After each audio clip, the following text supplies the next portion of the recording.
bien, bonjour. Merci d'être venu jusqu'à ce 4e étage, je crois, cette 5e salle, à 16h30, enfin 28, je crois. Voilà, après ces 2 jours de conférences, 70 conférences, je crois. 70 conférences, 15 conférences sur l'agilité et l'intelligence artificielle. Alors, il y en a eu 2 qu'on traitait des fondations techniques. Il y en a eu 3 sur la partie application métier. Il y en a une sur la gouvernance et le contrôle. Et il y en a une sur la vision systémique. C'est là où vous êtes. On va vous parler de ça avec le futur anticipé, orchestrons les intelligences. Merci à Agile en Scène de nous accueillir pour pouvoir partager cette vision et aux nombreux sponsors qui sont là, qui permettent à Agile en Scène d'exister. Voilà, et à vous de venir aussi, évidemment. Nous, on vient de Zenica, c'est un cabinet de conseil IT dans lequel on fait de la réalisation, on fait aussi de la formation avec toutes les expertises nécessaires pour produire des produits digitaux. Moi, je suis Cyril Renaud, je suis designer depuis une 20aine d'années. J'ai démarré chez Publicis, je suis passé en start-up, je suis passé chez PayPal et ça fait une dizaine d'années que je travaille chez Zenica avec tous les grands comptes pour les accompagner sur de la conception de produits, du design thinking et pas mal de choses aussi un petit peu expérimentales. Je vous présente Norbert. Bonjour à toutes et à tous. Donc du coup, moi Norbert, je suis consultant en organisation. Ça fait maintenant 10 ans que je travaille dans les métiers de l'IT. J'ai fait mes armes en accompagnant la naissance de Simplon.co, l'organisme de formation. Je suis arrivé chez Zenica, créé la Zenica Academy.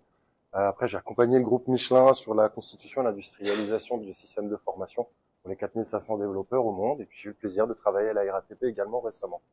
Je suis un amoureux du no-code, un amoureux du low-code, un amoureux des automatisations. Et vous vous doutez qu'à l'avènement de l'IA agentique et des LLM, il y a 2 ans, je suis tombé dedans. Les LLM, outils passionnants. Et en fait, pour tout vous dire, avec Cyril, ça fait du coup 7 ans qu'on se connaît maintenant, 7 ans qu'on travaille ensemble, mais on n'avait jamais eu l'occasion en fait d'arriver ensemble sur une même mission. Et il y a 6 mois exactement, au moment d'un design sprint, on a l'occasion de travailler ensemble. Et enfin, on se rend compte en fait que malgré nos expertises respectives et nos contextes métiers totalement différents, on avait exactement les mêmes problématiques. Lui, dans son quotidien, son métier, c'est de récolter des informations, capter l'ADN, comprendre en fait la vision d'un design system, une vision produit, et ressortir en fait l'essence même de la vision produit qui doit ressortir. Moi, au quotidien, je dois intégrer des organisations, les comprendre, les analyser, les déconstruire et les reconstruire en fonction des enjeux et des objectifs de change qui ont été définis. Et en fait, on s'est rendu compte très très vite en fait qu'il fallait toujours l'un comme l'autre ressortir et comprendre en fait les éléments importants qu'il y avait à mettre en place pour pouvoir accompagner l'évolution du produit ou l'ensemble des éléments de change qu'on doit mettre en place. Et en fait, ça fait beaucoup d'informations diverses, beaucoup d'éléments contextuels totalement différents. Et il fallait absolument, en fait, en ressortir la substantifique moelle pour pouvoir avancer.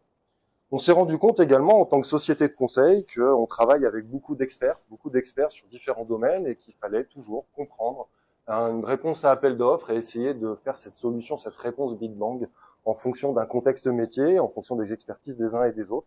Et essayer de trouver, en fait, comment est-ce qu'un expert cloud, un expert data, un expert architecte, chacun dans son expertise respective, comprend un même problème et propose une réponse. Entre les convergences et les divergences, arriver avec une solution unique, c'est quelque chose qui est complexe. Et c'est comme ça qu'il y a 6 mois maintenant, avec un parcours commencé en change à l'X, je me suis lancé, en fait, dans la création d'un orchestrateur. Un orchestrateur agentique, alors vous l'avez découvert ce matin avec Enuten, avec d'autres outils. J'ai créé un orchestrateur de 38 agents IA. Et on va aller ensemble en fait le découvrir, on va ensemble en fait aller deep dive dans cet outil-là et on le prendra en exemple commun. Mais du coup, Cyril, avant de parler orchestrateur et avant de parler IA, comme beaucoup des conférences depuis hier, tu pourrais nous parler de l'évolution produit et ce que l'IA aurait pu apporter dans cette approche? Ouais, alors, si on regarde un petit peu ce qui s'est passé là pendant, un siècle bientôt, en 1930, ça a démarré chez Procter & Gamble. On a fait une discipline produit.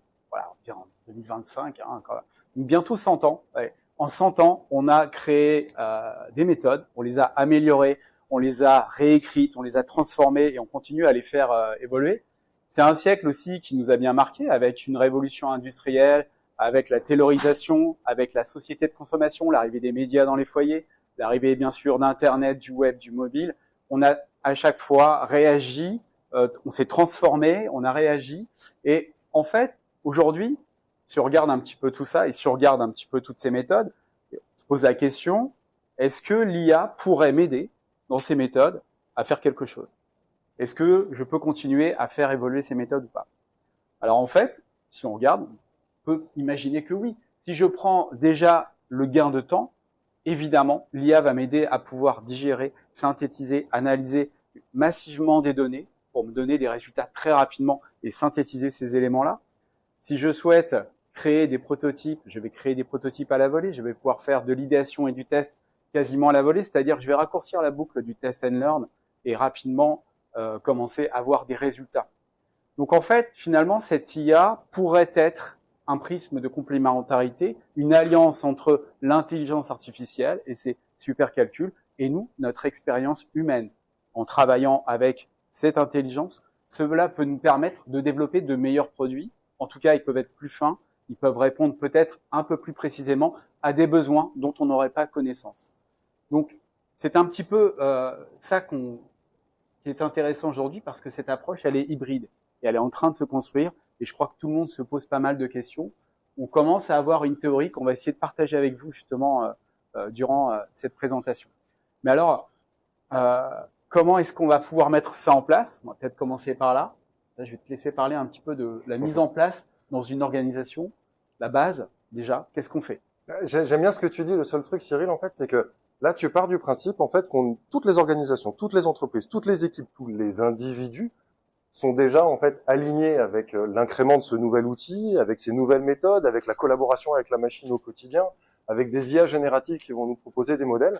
Et on est souvent contacté, comme société de service chez Zenica, pour justement, en fait, répondre à des enjeux de type, on a donné des outils, on a donné des accès à Copilot, on a donné des accès à des LLM, et on se rend compte que la courbe d'adoption est pas là. Ou on se rend compte qu'il y a des représentations négatives et les personnes n'ont pas envie d'utiliser pour toutes les raisons de la Terre et pour toutes les représentations mentales.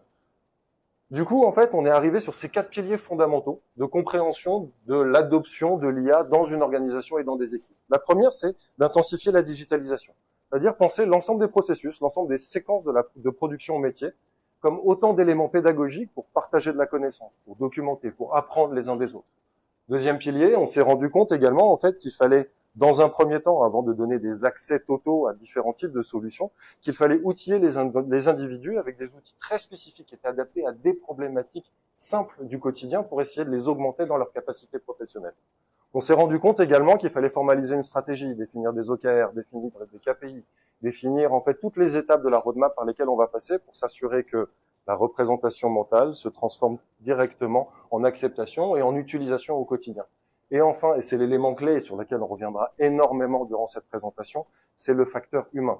Le coaching, la formation, l'accompagnement, casser des modèles mentaux et essayer justement en fait de changer ces représentations pour continuer à évoluer et les adopter. Pour que demain, cette capacité d'augmentation, et peut-être qui sait un jour viser la symbiose entre l'humain et la machine, pourra se faire. Mais alors du coup, maintenant qu'on a parlé des cas génériques et justement en fait de quels sont les piliers sur lesquels on peut s'appuyer, Cyril, on peut en revenir très concrètement en fait sur une approche produit. Alors comment est-ce qu'on peut faire un premier use case? Comment est-ce qu'on peut permettre l'adoption de l'IA et l'adaptation aussi dans une organisation? Je parlais des méthodes juste avant. En fait, les méthodes ne changent pas. Ça, notre logique ne va pas changer. On va essayer de l'appliquer et en fait, ce qu'on va faire, on va dérouler ce flow qu'on connaît tous parfaitement bien et on va essayer de l'appliquer avec de l'IA. Mais on va se poser la question de savoir qu'est-ce que l'on souhaite faire. Si j'arrive en immersion, que ce soit dans mon organisation ou chez un client, en fait, c'est quoi le problème?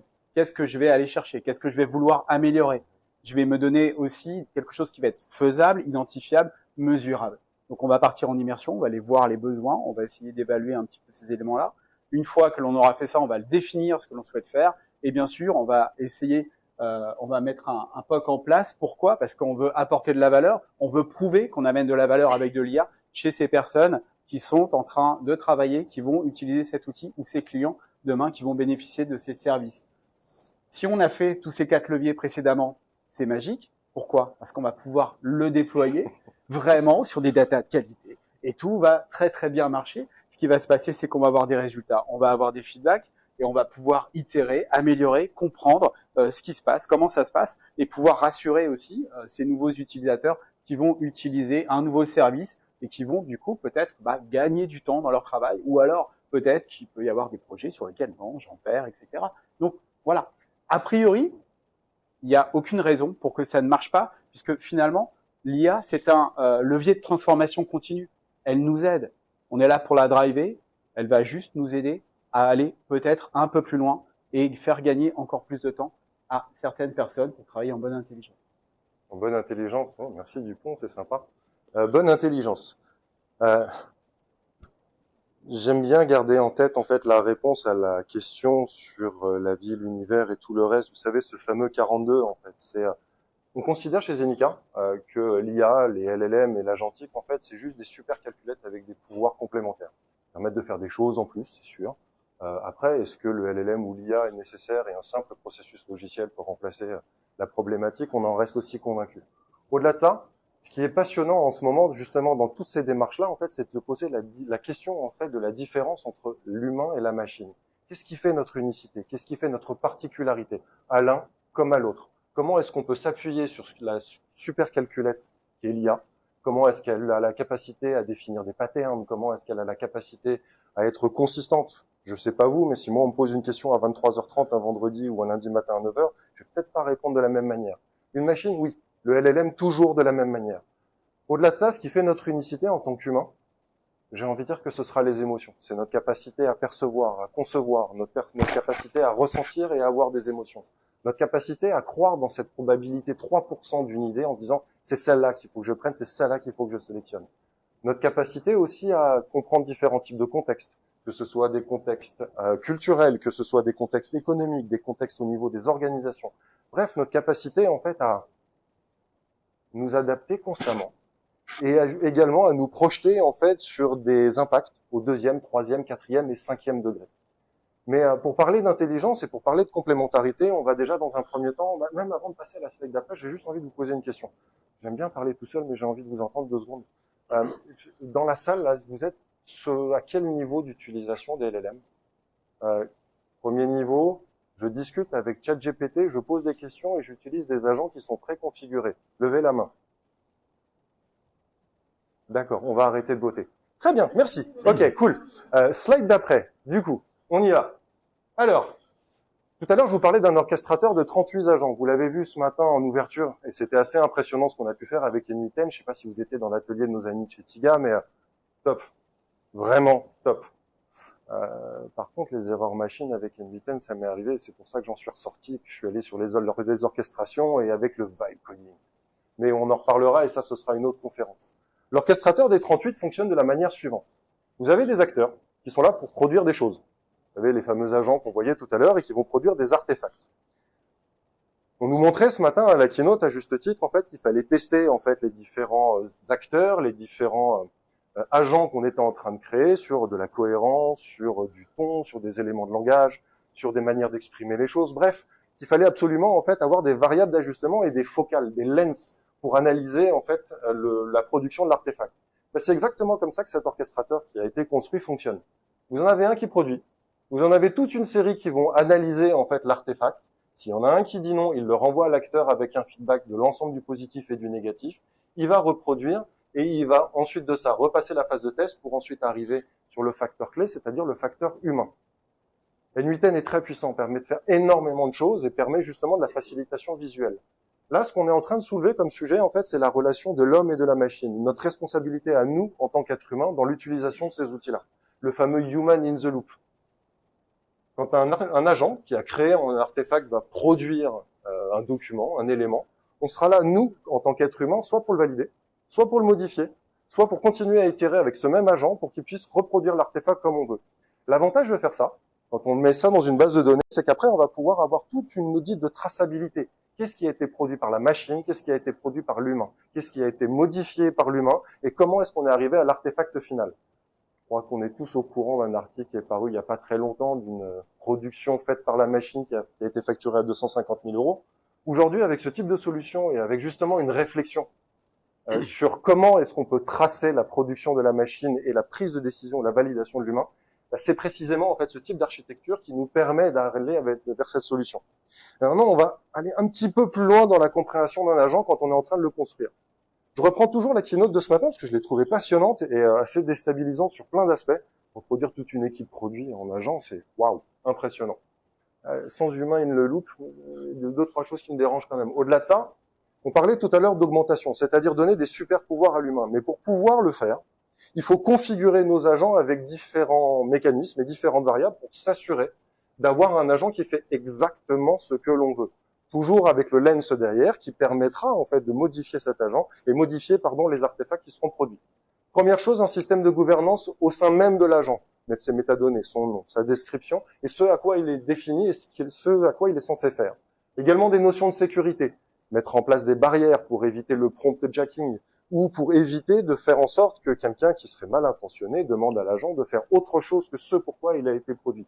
Et ces éléments de sécurité, on les met avant même le système prompt. Vous savez la définition de ce qu'il est en train de faire. Comme ça, on est certain que le LLM fera précisément dans les notions de sécurité ce sur quoi il est attendu. On va définir son goal, son objectif, son persona, comment il pense, comment il réfléchit, les étapes séquentielles par lesquelles il va passer pour produire un artefact ou pour produire une solution, s'il doit faire appel à des tools, à des outils. On va également définir l'orchestration, s'il va aller chercher en fait d'autres agents pour leur demander de faire d'autres choses dans le cadre de son itération et de sa production. Et enfin, et surtout, on va mettre en place au sein de chacun des agents que l'on va produire des notions en fait d'alerting, de monitoring et des notions de supervision humaine afin qu'on puisse s'assurer d'une qu'il fasse bien ce qu'il est censé faire, de deux qu'on puisse être alerté nous en tant qu'être humain qu'il est en train de faire ce sur quoi il est en train d'être fait. Et s'il ne répond pas au niveau de latence, au niveau de performance et à la qualité de la rapidité de la production qu'il doit faire, de pouvoir également en fait améliorer le système prompt très directement. De grands pouvoirs, de grandes responsabilités, ouais, je l'aime bien, mais je crois qu'on l'a beaucoup répété là durant 2 jours. Au-delà de ça, voilà comment est-ce qu'on doit penser la constitution et la création d'un agent. C'est pas juste 2 paragraphes, c'est beaucoup plus d'éléments et c'est énormément de variables. Passe à la suite. Et tous ces éléments sont non négociables, c'est vraiment nécessaire avant d'avancer. Si c'est pas fait, ça ne sert à rien, car on ne pourra pas espérer avoir quelque chose qui fonctionne et de qualité, surtout qu'après, on change d'échelle. C'est ça, on a regardé comment fonctionnait un agent. On a vu quelle était la relation d'un agent qui produisait et un agent qui analysait ce qu'il produisait pour s'assurer qu'il nous donne bien ce qu'on veut. On a regardé ensemble la relation de l'homme et de la machine et à quel moment, en fait, nous, êtres humains, on est rentré dans la boucle pour valider, changer, modifier, ou comment est-ce que nous, êtres humains, on devait suivre. Chez Zenica, et à titre individuel, j'en suis également convaincu, Management 3.0 en fait nous a doté en fait de très très beaux outils qui permettent de cadrer la créativité, de piloter des itérations, d'accompagner des développements et de ressortir énormément de données et d'informations qui nous permettront à terme, quand on repense tout un système intégré avec des agents, de capter différentes informations qui nous permettront d'améliorer nos solutions et nos positionnements. Unfix, de la même manière, nous a permis de faire de la data vis d'une organisation avec différents streams et nous permet très très très rapidement également de prendre de la hauteur et de comprendre les liens de corrélation qu'il peut y avoir entre les différentes équipes. Aujourd'hui, Management 3.0, Unfix et maintenant M3K. J'ai été très récemment certifié facilitateur M3K de Jürgen Appelo qu'on a vu en keynote d'ouverture. Nous permet en fait maintenant de nous poser les bonnes questions de l'agentique dans nos organisations. Comment anticiper son arrivée? Comment la préparer? Quel rôle on veut lui donner? Comment est-ce qu'on veut accompagner les humains à la prise en main de ces outils-là? Que ce soit les équipes qui produisent, mais que ce soit surtout le leadership qui accompagne cette transition et cette transformation. Et du coup, Unfix, M3K, Management 3.0 sous-tendent énormément de points quand on parle en fait de la supervision humaine. Chez Zenica, on est convaincu qu'à partir du moment où on intègre dans une stream, dans une équipe, des bots en complémentaire, on les a configurés, et si on respecte la loi de Brooks, c'est-à-dire plus il y a de players et plus il y a d'interfaces et d'échanges possibles et de communication entre les différents joueurs d'une même partie, on doit mettre en place tout un système de gouvernance humaine. Vous vous souvenez, on en reparle, on parle d'IA, mais on parle d'humain. Et c'est la clé de voûte de ce qu'on est en train de se dire aujourd'hui. Mettre en place un système d'éco-conception, c'est-à-dire réfléchir nos solutions et s'assurer en fait d'avoir des processus qui sont mesurés, mesurables et différents indicateurs qui nous permettent de mesurer la qualité et la performance de nos processus. Mettre en place également un système de gouvernance humaine pour tout ce qui est data privacy, data sécurité, Mettre en place également en fait des outils de monitoring, comme on en parlait sur la notion de traçabilité et de transparence. Mettre en place également en fait une mesure constante en fait des risques et son monitoring. Ça fait 2 fois monitoring. Mettre en place des garde-fous, des biais éthiques. Typiquement, je suis convaincu que le métier de la RH d'aujourd'hui va évoluer. Demain, je suis convaincu en fait qu'une équipe RH devra gérer tant les individus que gérer les biais cognitifs, les positionnements et les manières de fonctionner des agents au sein des organisations et quels seront leurs rôles dans leur prise de décision au sein des équipes. Et enfin, comme on le disait, un système de gouvernance humain où on va avoir des gens experts en machine learning, des gens qui vont être experts en data sécurité, en data privacy, en éco-conception, qui vont nous permettre de nous assurer d'avoir des processus qui sont en respect de nos ambitions et nos objectifs en tant qu'humains. Mais maintenant qu'on a dit tout ça, on en revient à notre cas d'école. On était en train de parler de l'approche produit, du design thinking. Alors maintenant qu'on a mis tout ça en place, qu'on a regardé ce qu'il y avait un petit peu à l'intérieur, si on prend un flow pour développer un produit, voilà, on a un flow, on va dire classique, hein, vous découvrez rien, mais qu'est-ce qui se passe? Comme tu viens de le dire, en fait, ici, je vais avoir pas mal de monde derrière moi.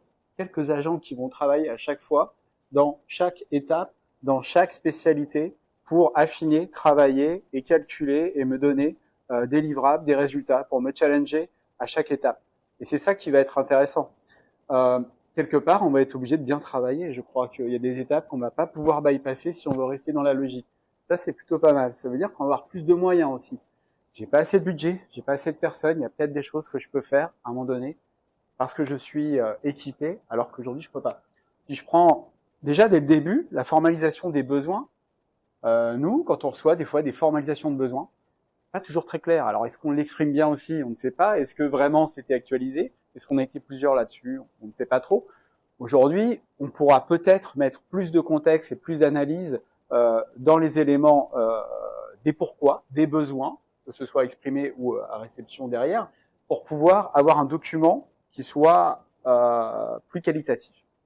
Ensuite, on va passer au comment. On va pouvoir avoir des visions stratégiques. Je dis des visions stratégiques parce que finalement, on va pouvoir faire des scénarios. Futur anticipé, c'est ça aussi. C'est-à-dire que, voilà, si je décide de faire telle vision stratégique, qu'est-ce qui peut se passer derrière? Je vais avoir un flow qui va dérouler une stratégie. Je vais avoir une autre stratégie qui va se dérouler. Finalement, je vais regarder très loin, très vite, et pouvoir jauger un petit peu quels sont les choix que je vais faire à ce niveau-là, qui vont être déterminants, puisque plus on va avancer, plus on va aller vers une décision qui va nous permettre de développer un produit ou un service. Je vais ensuite, du coup, pouvoir aussi évaluer les risques que je peux avoir. Je vais les évaluer avec ma connaissance, je vais l'évaluer avec la connaissance des agents qui vont être là, qui vont être spécialisés dans des domaines que je ne connais pas forcément. C'est vrai que si je peux travailler sur du médical, de l'automobile, etc., on peut travailler sur tous les sujets, on ne connaît pas forcément tous les contextes. Alors on travaille avec des experts, c'est la base du design thinking. Typiquement, quand on est avec des experts, la méthode est déroulée, on sait qu'on va innover, on a des résultats. Ça fait longtemps qu'on le fait et ça marche très bien. Il n'y a aucune raison que ça ne fonctionne pas non plus ici, si on le gère très bien. Ensuite, on va pouvoir adapter une roadmap, on va installer des KPI. Alors les KPI, le mesurable, ça c'est intéressant. Aujourd'hui, on a des KPI, on a des chiffres, on analyse des données, on réagit par rapport à ça et on prend des décisions. Demain, on aura peut-être plus de KPI qui vont être différents. Il va falloir peut-être avoir cette nouvelle lecture et cette nouvelle compréhension des KPI, voir la valeur qu'ils vont apporter pour voir ce que l'on va faire. C'est-à-dire que, évidemment, on est bluffé par des tas de choses avec de l'intelligence artificielle, mais ne perdons pas l'esprit, ce sont des décisions que nous prenons et on doit avancer. Donc, les bons KPI resteront à maîtriser. Attends, juste pour être sûr, si elle était en train de me dire que là, en fait, tout ce qu'on voit là, c'est des agents qui chacun vont avoir des systèmes de mémoire avec des bases de données de connaissances qui vont être adaptées? Oui. Oui. Wow. Oui, ça fait beaucoup de connaissances derrière. Okay. Ça fait beaucoup de connaissances, mais a priori, si les 4 leviers ont été faits et que j'ai mon organisation qui est prête à l'emploi, ce que je suis en train de dérouler là est logique et devrait fonctionner. Ensuite, voilà une étape par exemple qu'on va pas forcément faire à chaque fois, celle-ci.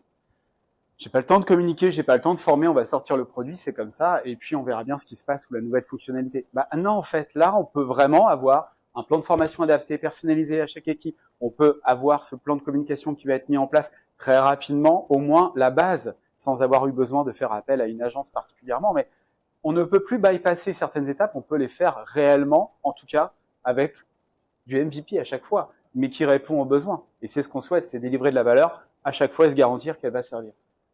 Et donc, suite à ça, on arrive moi, ma partie préférée, c'est cette roadmap qui est là, la dernière, le step 6, dans laquelle il y a beaucoup de choses. On peut remettre pas mal de briques ici. Celle-ci, elle devient dynamique. C'est-à-dire qu'ici, on a fait tous nos choix, on s'est assuré de certaines choses. Et là, elle est dynamique. Alors, on va avoir, évidemment, tous les ateliers, toutes les choses que l'on souhaite faire.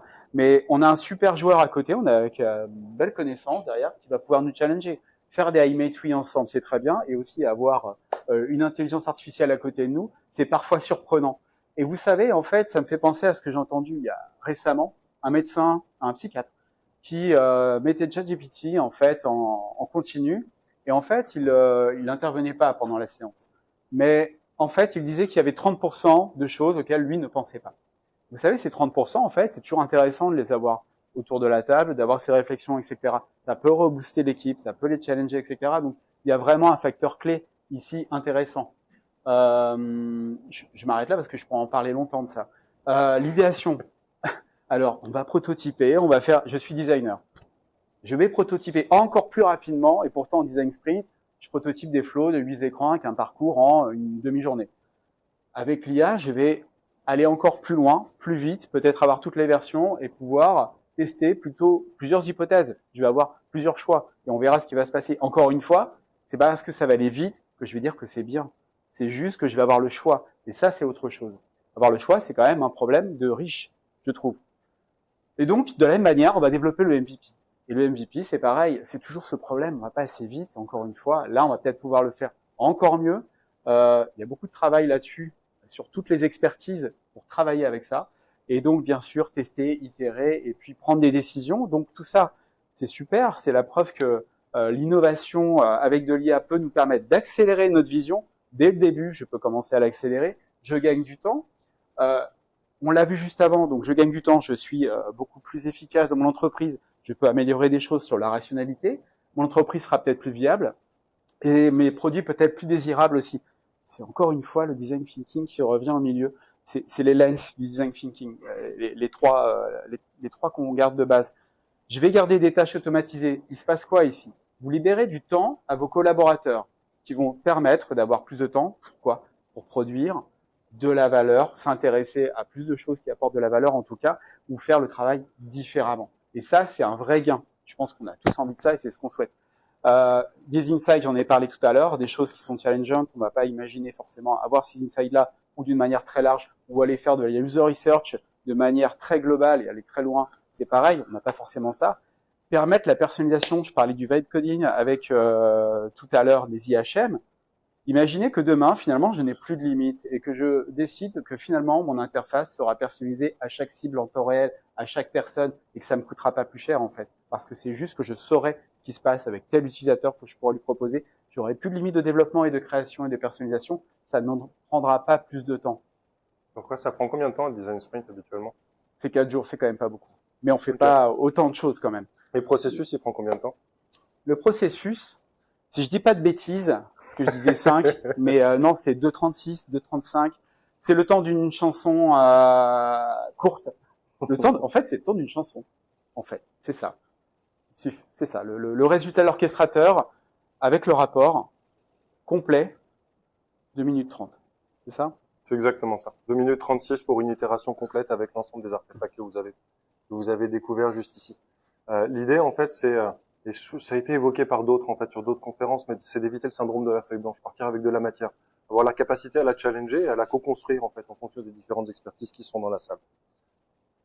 Mais du coup, on va quand même parler de quelques limites. Je vais reprendre encore une de ces grandes phrases qu'on aime bien utiliser, c'est fail fast et learn fast. Je sais pas vous, mais la capacité à exprimer de manière extrêmement précise, extrêmement claire, une idée que j'ai en tête, qui est basée sur une vision stratégique en fonction des impediments que ma direction m'aura donné et du budget que je vais avoir. Je sais pas vous, mais moi j'arrive pas à faire ça en fait en une phrase et j'arriverai pas à l'exprimer de la même manière. Et là, je suis en train juste de vous parler du cas d'utilisateur de quand on parle avec ChatGPT et qu'on lui pose des questions. Lorsque vous posez des questions à ChatGPT ou à quel que soit le modèle que vous utilisez, combien d'itérations et combien d'échanges vous faites avec la machine pour avoir à peu près quelque chose qui ressemble à ce que vous attendiez. C'est précisément pour ça, en fait, que l'agentique nous permet, avec le lens, en fait, d'arriver à ces éléments-là. Ce que je trouve passionnant aujourd'hui, en fait, c'est de se dire qu'une équipe humaine, dans une réflexion agentique, ça devient, en fait, la pensée du système dans lequel on va devoir travailler. Il va falloir qu'on arrive à exprimer de manière extrêmement précise, de manière extrêmement univoque ce qu'on a en tête, ce qu'on veut, là où on veut aller, comment on veut le faire et les étapes clés par lesquelles la machine va devoir s'exprimer, réfléchir pour arriver à la solution. Il va falloir qu'on ait une description logique, quasi mathématique, de ce qu'on attend pour s'assurer d'avoir du résultat. On est donc en train de se dire, là, quand on veut parler avec les LLM, que ce qu'on vise, c'est d'utiliser le phrasé des sciences sociales précisément aussi clair qu'une formule mathématique. Waouh! En fait, ce que je trouve assez passionnant et du coup que j'ai envie de souligner comme première limite, en fait, c'est notre capacité à nous exprimer clairement, notre capacité à synthétiser de manière extrêmement claire ce qu'on veut, ce qu'on attend, là où on veut aller, comment on va y aller et quel résultat on attend derrière par rapport à la machine. Ça, c'est la première limite que j'ai envie de vous partager aujourd'hui. Au final, c'est juste notre manière et les mots qu'on va employer. Cyril, tu as peut-être une autre idée en fait sur la notion des limites. Ouais, il y en a une autre. Donc la question est cruciale et fondamentale. Et l'autre, c'est celle d'après. En fait, c'est la réponse. La réponse. Non, mais c'est vrai. C'est qu'en fait, c'est la réponse. Mais pour formuler la question, c'est pas aussi... Enfin, non. Le temps. C'est le temps, en fait. C'est là-dessus que je voudrais m'arrêter 2 minutes. Prendre justement le temps de vous expliquer. Le temps humain va devenir vraiment quelque chose à une valeur, mais extrêmement haute, en fait, finalement. Le temps, réfléchir pour poser la question, le bon questionnement, exact, la prose, prompte, c'est ça, on commence à voir des mots arriver comme ça un petit peu, mais en fait, ce temps humain est hyper important, parce que finalement, nous, face à ces machines qui vont pouvoir produire en quantité massive beaucoup de choses, nous, derrière, qu'est-ce qu'on va faire pour prendre des décisions? Qu'est-ce qui fait la différence entre la machine et nous? Nous, on est capable de prendre ces décisions. On comprend le contexte, on comprend la problématique, on va pouvoir décider, c'est toujours nous qui décidons. Et donc, quelle influence on peut avoir? Il faut prendre le temps, en fait. Tout simplement, c'est le résultat qui est là, qu'est-ce que tu en penses? Il est où ton esprit critique? Tu as réfléchi, qu'est-ce que c'est? La décision que tu prends là va engager des choses. Donc, ça va plus vite, mais justement, il faut prendre le temps de bien réfléchir à ce qu'on va faire. Sinon, c'est le crash, en effet, clairement. Et donc, en fait, c'est vraiment cette histoire de sens que l'on met derrière nos décisions, et c'est le temps qui nous permet de le faire pour pouvoir l'organiser et puis derrière avancer en fait avec ces éléments-là.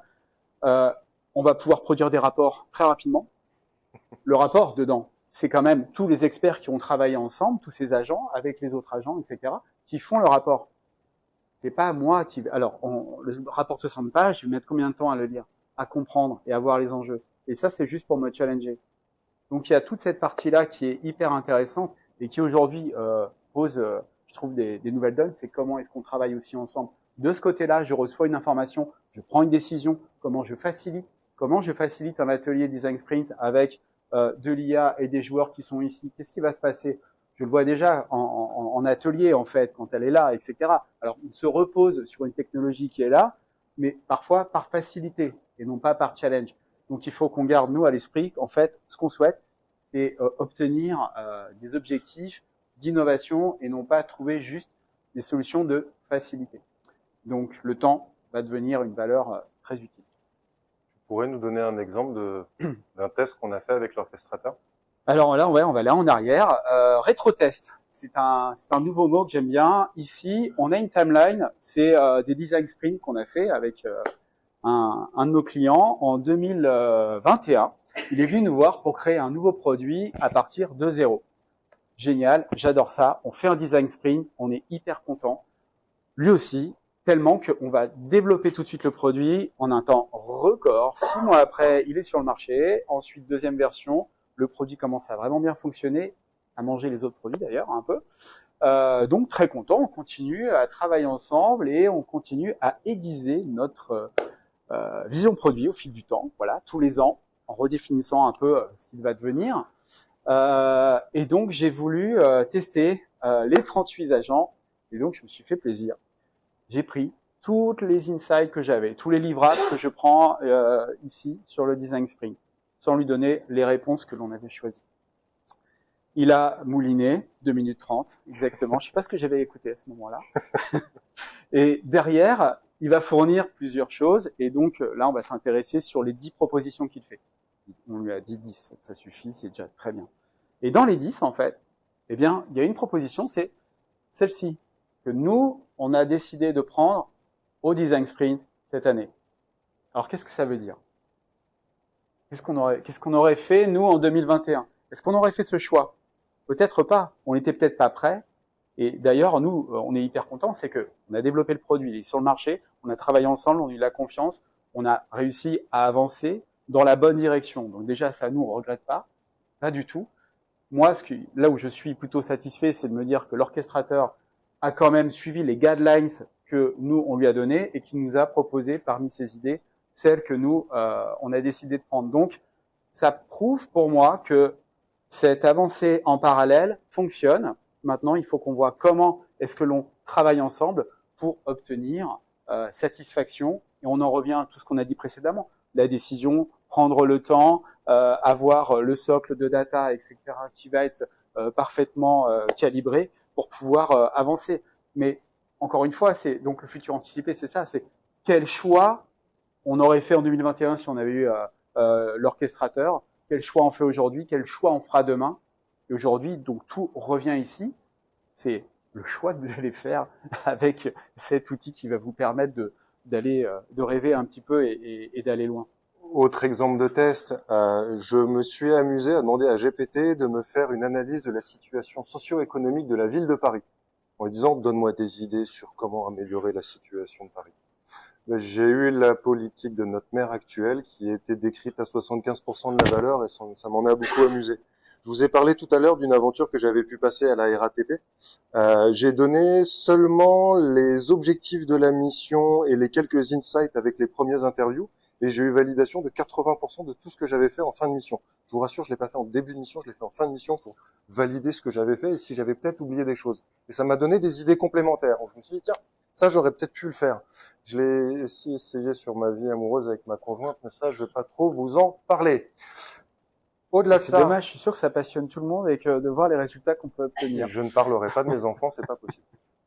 Au-delà de ça, et blague mise à part et second degré mis de côté. L'orchestrateur dont on parle et qu'on a pris en exemple depuis le début en fait de cette présentation, c'était juste pour vous présenter, pour vous démontrer en fait que le design thinking, c'est juste toute une série de questionnements qui nous permettent d'aborder des hypothèses de réponse que l'on doit challenger nous en tant qu'être humain, que l'on doit contrôler et que l'on doit suivre tout au long des phases d'itération pour avoir la capacité à remonter sur quand on a pris la décision, pour savoir quelle décision a eu un impact positif ou négatif dans la situation dans laquelle on est. Si je devais faire un wrap-up, parce que là je vois que ça fait déjà 36 minutes, c'est bien quand même de s'arrêter, parce qu'on pourrait on pourrait continuer comme ça ensemble pendant longtemps. On a vu ensemble en fait l'importance de l'humain. On a vu que la machine pouvait faire énormément de choses. On avait vu aussi ensemble qu'il était important en fait d'intégrer des notions de sécurité. On a vu ensemble qu'il était important d'avoir une traçabilité. On a vu qu'on pouvait tester sur différentes approches, différents outils. On a vu qu'il était important d'avoir l'humain dans la boucle quand on utilise de l'IA et avoir la capacité à savoir ce que la machine a fait et ce que l'humain a fait et à pouvoir ressortir le système de décision. On a vu également en fait, et ce sera mon dernier point en fait, que pour intégrer ces outils-là au sein de nos organisations, il faut qu'on ait confiance dans l'outil. Il faut qu'on puisse le tester, il faut qu'on puisse le valider et il faut qu'on puisse le mesurer afin que chacun, chacune se sente très à l'aise à l'utilisation et puisse se porter en fait demain sur qu'est-ce que ça va changer dans sa manière de fonctionner et les résultats qu'il est en train d'ambitionner. Alors je l'avais promis de conclure sur cette phrase-là. Moi j'ai grandi avec Sarah Connor et moi j'ai toujours gardé en tête en fait cette phrase « Le futur n'est pas écrit mais ce que nous en ferons ». Et je crois qu'aujourd'hui, on est en train de vivre ce moment-là. Tout dépend de ce que nous, on a envie de faire et de là où on a envie d'aller. Mais ce qui est le plus important, c'est nous, les humains, et la machine sera là pour nous aider. Et rien d'autre que ça. Merci à toutes et à tous pour votre attention. Si vous avez des questions, on est à votre écoute.